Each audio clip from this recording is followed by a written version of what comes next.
Feliz sábado, igreja. Boa tarde a todos. Estou muito feliz de estar aqui nesta tarde e estou bastante nervoso. Sério mesmo. Estou, por incrível que pareça, estou muito nervoso. Como a Bárbara já disse, meu nome é Adiel, fui o escolhido por Deus para estar aqui nesta tarde, dividindo o pão da vida com vocês, tá bom? Antes de nós abrirmos a Bíblia, eu gostaria de fazer uma oração com vocês. Pode ser? Vamos orar.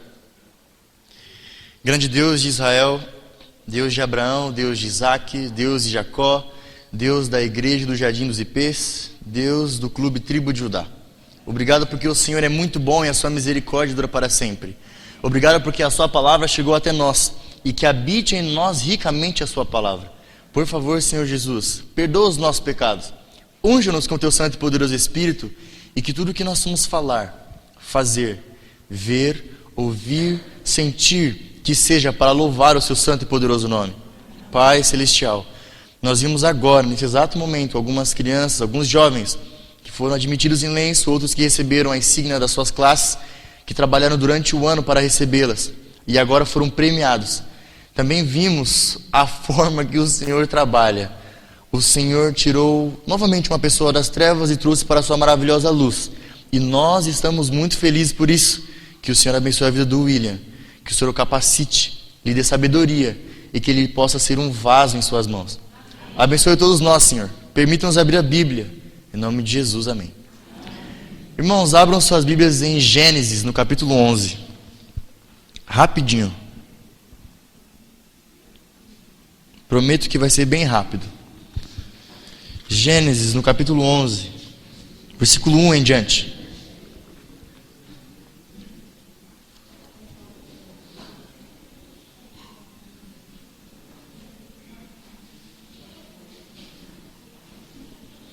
Amém?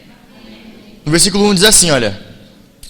Ora, em toda a terra havia apenas uma linguagem e uma só maneira de falar. Segurem essa expressão, apenas uma linguagem. Tá bom? Fique com isso na cabeça, apenas uma linguagem, uma única linguagem. No versículo 2. Sucedeu que, partindo eles do Oriente, deram com uma planície na terra de Sinar e habitaram ali. E disseram uns aos outros, vinde, façamos tijolos e queimemo-los bem. Os tijolos serviram-lhe de pedra e o betume de argamassa. Disseram também, vinde, edifiquemos para nós uma cidade e uma torre, cujo tope ou topo chegue até os céus, e tomemos célebre o nosso nome, para que não sejamos espalhados por toda a terra. Versículo 5. Então desceu o Senhor para ver a cidade e a torre que os filhos dos homens edificavam. E o Senhor disse, eis que o povo é um, e todos têm a mesma linguagem. Isto é apenas o começo. Agora não haverá restrição para tudo que intentam fazer. Versículo 7. Vinde, desçamos e confundamos ali a sua linguagem, para que um não entenda a linguagem do outro. Para aqui no versículo 7. Quando nós vemos no versículo 7, a primeira palavra é vinde. A segunda palavra é desçamos, ou seja, não foi uma única pessoa que desceu. Não foi o único ser que desceu para confundir a língua dos homens. Foram 3. O Pai, o Filho e o Espírito Santo. Ok? Os 3 desceram. E eles viram que o povo de Deus, há pouco tempo, que eles já haviam sofrido do dilúvio, eles agora estavam querendo novamente desobedecer uma ordem expressa de Deus. Uma ordem direta de Deus. Porque Deus, após os 40 dias do dilúvio, quando Noé e a sua família desceram da arca, ele disse assim, olha, nunca mais a terra será destruída por dilúvio ou por água. Nunca mais isso vai acontecer. E o medo dos habitantes ali, dos filhos dos homens, que diz a Bíblia, era que acontecesse um novo dilúvio. Então eles começaram a construir uma torre muito alta, mas muito alta mesmo, cujo o topo, o cume da torre chegasse até o céu. Mas no versículo 4, eles começam a se ensoberbecer-se de uma forma que eles eram os primeiros, eles queriam ser os melhores, eles queriam uma posição de destaque, eles queriam que o nome deles fosse conhecido aí fora. Às vezes nós nos encontramos na mesma situação dessas pessoas que estavam construindo a Torre de Babel. Eu lembro que o diretor do Onyx está aqui para provar para vocês que Não é mentira minha. Nós sempre tivemos vários objetivos. E um desses objetivos era, em qualquer competição que nós entrássemos, nós tínhamos que representar o Clube Onyx da melhor maneira possível. Chegávamos lá, éramos considerados um clube grande. E começávamos a olhar para os outros clubes de uma forma diferente. Perdemos a Ordem Unida, perdemos no Portal, até nós aprendermos que não existe o melhor clube, nem o pior clube. Todos somos desbravadores. Perdemos diversas competições. Domingo passado, vou dar um exemplo agora terrível. Domingo passado, eu jogo num time de futebol e nós ganhamos de 6-4. 6-4? 6-3 de um time. E nós começamos a zoar todos os meninos. Todos. Terça-feira nós fomos jogar no campo e nós tomamos de 8-1. Tem até um vídeo rolando aí, vocês vão ver, irmãos. Eu dei um carrinho, o menino me driblou fácil. Estamos sendo humilhados. Humilhamos no domingo e na terça-feira para cá estamos sendo humilhados. Para aprendermos que não se zomba dos outros. E que não há ninguém melhor do que o outro. Isso está sendo difícil, irmãos. 8-1 é um resultado horrível. A Torre de Babel, o nome Babel significa grande confusão. Um problema. No livro História da Redenção, no capítulo 9, que tem como título a Torre de Babel, diz que quando foram confundidas as linguagens, a pessoa que estava lá no final, ou no térreo, digamos assim, da torre, dava uma mensagem para o que estava em cima e assim ia passando e ninguém mais entendia. E agora eles teriam que se espalhar por toda a terra. Foi cada um para o seu lugar, cada um para um lugar diferente. Podemos dizer que o mundo aí fora funciona dessa mesma forma, dessa seguinte forma. Pessoas que estão espalhadas, com cada uma individualmente com uma linguagem diferente. Se você reparar bem aí fora, ninguém vai te dar um conselho. Olha, irmão, ame mais, se importe mais com os outros, para de pensar somente em você, coloque as outras pessoas como seu próximo, ajude o seu próximo, coloque Deus em primeiro lugar na sua vida. Se vocês perguntarem ou pedirem conselho para as pessoas aí fora, ninguém vai responder assim. É cada um por si e Deus por todos, digamos assim.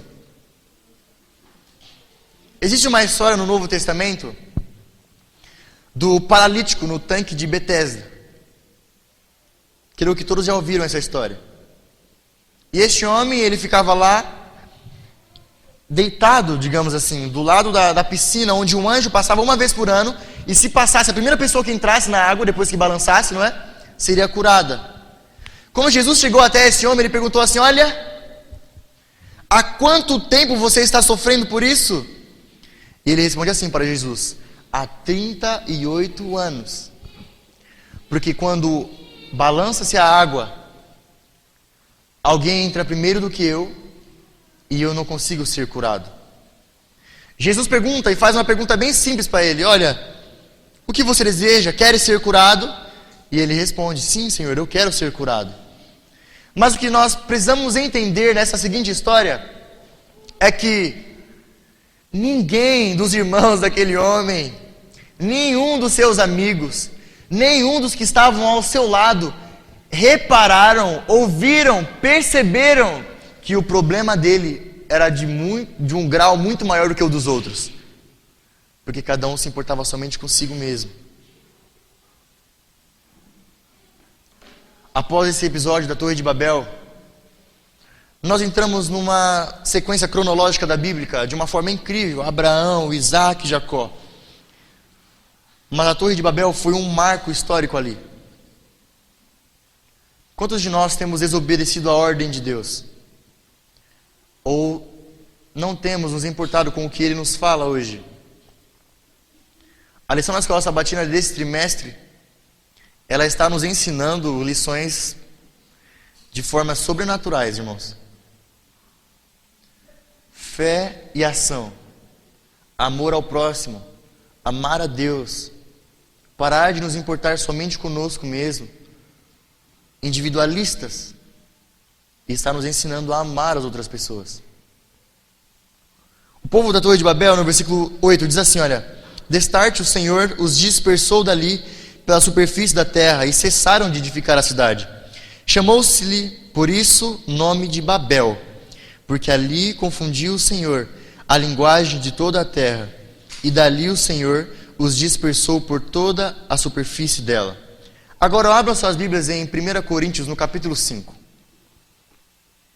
Na verdade, 2 Coríntios, desculpa. 2 Coríntios, no capítulo 5, no versículo 18. O versículo 18 diz assim, olha, o subtítulo aí é o Ministério da Reconciliação, certo? Versículo 18. Ora, tudo provém de Deus, que nos reconciliou consigo mesmo, por meio de Cristo, e nos deu o ministério da reconciliação, a saber que Deus estava em Cristo, reconciliando consigo o mundo, não imputando aos homens as suas transgressões, e nos confiou a palavra da reconciliação. Versículo 20. De sorte que somos embaixadores em nome de Cristo, como se Deus exortasse por nosso intermédio, em nome de Cristo, pois rogamos que vos reconcilieis com Deus. Aquele que não conheceu o pecado, Ele o fez pecado por nós, para que nele fôssemos feitos justiça de Deus. Agora, após essa sequência de pecados, no livro História da Redenção, quando a irmã Ellen White ela vem contando a história da redenção por completo, diz que Adão e Eva conversavam com os anjos. De manhã e de tarde, Jesus descia para fazer o culto com Adão e com Eva. Passa esse episódio de Noé, o episódio da Torre de Babel, o episódio de Abraão, de Isaac e de Jacó, e vem continuando uma sequência bíblica da história. Mas, mesmo passando por todos os homens, mulheres, um único ser poderia reconciliar o ser humano novamente. O único ser poderia restaurar a linguagem. O único ser poderia restaurar toda a tribo, toda a língua, toda a nação. E esse ser se chama Jesus Cristo. Porque Deus amou o mundo de tal maneira que deu o seu único Filho, para que todo aquele que nele crê não pereça, mas tenha a vida eterna. E através da vida, da morte e da ressurreição de Jesus Cristo, eu não canso de dizer isso, ninguém, nem aqui dentro e nem lá fora, é dado como um caso perdido. Pode ser que existam pessoas aí fora que estão construindo a sua própria Torre de Babel, que estão se colocando num patamar acima dos outros, que estão querendo reconhecimento por uma coisa que é Deus quem faz. Mas mesmo ainda essas pessoas não são consideradas um caso perdido, porque Cristo Jesus morreu na cruz do Calvário por ela. E em Romanos, no capítulo 5, no versículo 20, diz assim, olha, sobreveio a lei para que avultasse a ofensa, mas onde abundou o pecado, superabundou a graça. Diz a história de que quando houve pecado no céu, alguns anjos se ofereceram para vir e morrer no lugar da humanidade. Diz que houve silêncio no céu. No livro de Apocalipse, no capítulo 8, no versículo 5, diz assim, olha, houve silêncio no céu. Um anjo olhava para o outro e dizia assim, ó, Senhor, por favor, me deixe ir no seu lugar. E outro vinha, por favor, eu quero ir no lugar dele. Mas o único ser que poderia restaurar era Jesus, irmãos. E agora Deus, em sua plenitude, Ele teve que enviar o seu próprio Filho para morrer por mim, por você, por os nossos pecados, para que eu e você tivéssemos uma segunda oportunidade. Quantos de nós, irmãos, quantos de vocês que estão aqui, quantos membros da igreja do Jardim dos Ipês foram resgatados das trevas e trazidos para a maravilhosa luz de Cristo? Oh, irmãos, da mesma forma que Jesus pode restaurar uma vida cheia de problemas, uma vida velha, pessoas já de idade que sofrem do mesmo problema há muito tempo, Ele também pode restaurar a vida de uma criança espiritualmente falando, fisicamente, mentalmente. Ele está pronto para restaurar, para solucionar os meus e os seus problemas. Conta-se uma história de um pai e um filho. Esse pai, ele era um homem muito rico. E ele falou assim, olha, eu já passei tanto tempo da minha vida correndo atrás do dinheiro e eu não dei a devida atenção para o meu filho. Ele disse assim para o filho dele, o filho dele tinha 12 anos de idade, olha, hoje eu vou te levar e vou te buscar na escola. Irmãos, diz o relato, essa é uma história verídica, Diz o relato que as professoras contaram que o filho deste homem, ele desenhava na carteira o pai dele buscando ele de carro na escola. Ele desenhava no caderno, na folha, ele não conseguia se concentrar na aula com a promessa de que seu pai voltaria para buscá-lo. E quando ele desceu do carro, ele perguntou assim: pai, o senhor promete que vai voltar para me buscar? E o pai disse assim: olha, eu prometo, eu te dou a minha palavra, eu vou voltar para te buscar. Só que naquele mesmo dia houve um grande terremoto nessa cidade, irmãos. E esse terremoto destruiu o lugar onde o pai trabalhava e destruiu a escola onde o menino estudava, completamente. Diz que quando o pai se recuperou, em meio aos escombros ali, ele não pensou no carro do ano que ele tinha. Não pensou no dinheiro que ele possuía, na melhor casa. A única coisa que ele conseguia pensar era no seu filho. Ele sai correndo cerca de 12 quilômetros para chegar na escola onde o filho dele estudava. E quando ele chega lá, a escola está totalmente destruída. E aí, irmãos, ele entra em um colapso, em desespero. E agora? Perdi o meu filho. Tudo isso foi em vão o que eu conquistei. Ele começa a tirar pedra em cima de pedra, em busca de alguns sobreviventes. Nos primeiros 2 dias, os bombeiros, os médicos, os policiais, a sociedade continuaram tirando pedra em cima de pedra em busca de sobreviventes. No 3º dia, diz a história que os bombeiros já cessaram as buscas tão incisivamente, de uma forma mais incisiva, com vontade, e ficaram só os pais ali que tinham alguma esperança. No 4º dia, só estava ele sozinho, sem comer, sem dormir, sem beber água, procurando um único vestígio de vida do seu próprio filho, do seu único filho. A história ela é tão surpreendente, tão fantástica, que o único lugar da escola onde ficou intacto foi a biblioteca, e o filho dele estava dentro da biblioteca. Ele olha para os seus amigos e todos eles em pânico, 4 dias, sem comer, sem beber, sem dormir. As crianças estavam em desespero, e ele diz assim: olha, filho, amigos, não se preocupem, porque meu pai prometeu que vai voltar para me buscar. Ele fala assim: olha, passaram-se 4 dias, não foi? E daí? O meu pai prometeu que vai voltar para me buscar. No 4º dia, diz a história que o pai puxa uma pedra e ele consegue contemplar, ele vê a sala onde o menino estava. E o menino olha para os seus amigos e começa a chorar e diz assim: olha, eu não disse? Se ele prometeu, ele viria voltar para me buscar. Passaram-se 10 anos que você é adventista, irmãos. E daí? 20 anos? 30 anos? Há 40 anos que você ora pela mesma coisa? Há 40 anos que você ora pelos seus amigos? Há 20 anos você ora pelos seus amigos, pelos seus irmãos, pela sua família, e eles não vieram para a igreja? E é por isso que você vai deixar de orar? Jesus prometeu que vai voltar para nos buscar, irmãos. E toda tribo, língua, nação, onde não pode, em Colossenses, no capítulo 3, no versículo 11, diz assim, olha: em Cristo não há judeu, circuncisão, incircuncisão, bárbaro, cita, escravo, livre, assembleiano, pentecostal, católico, umbandista, japonês, amarelo, brasileiro, negro. Cristo é tudo em todos. Saia daqui com isso em seu coração e na sua mente. Cristo é tudo em todos. No livro de Romanos, no capítulo 12, no versículo 11 em diante, ele diz assim, olha: praticai, igreja do Jardim dos Ipês, clube, tribo de Judá, praticai a hospitalidade, abençoai os que vos perseguem e não os amaldiçoeis, alegrai-vos com os que se alegram, chorai com os que choram, tende o mesmo sentimento uns para com os outros. O único versículo é assim, olha: não te deixeis vencer o mal com o mal, mas vence o mal com o bem. Cristo Jesus é o maior bem que nós temos. E a linguagem que Deus estabeleceu desde o Gênesis até o Apocalipse é o amor. Algo além disso já não é de Deus, irmãos, porque Deus é amor. Sua natureza e sua lei são amor. Assim sempre foi e assim sempre será. Esse é o meu desejo e a minha oração.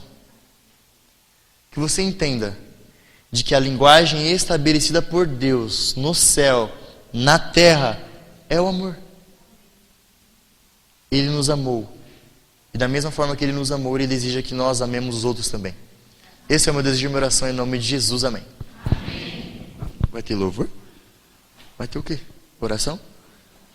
Vamos ficar em pé e vamos orar?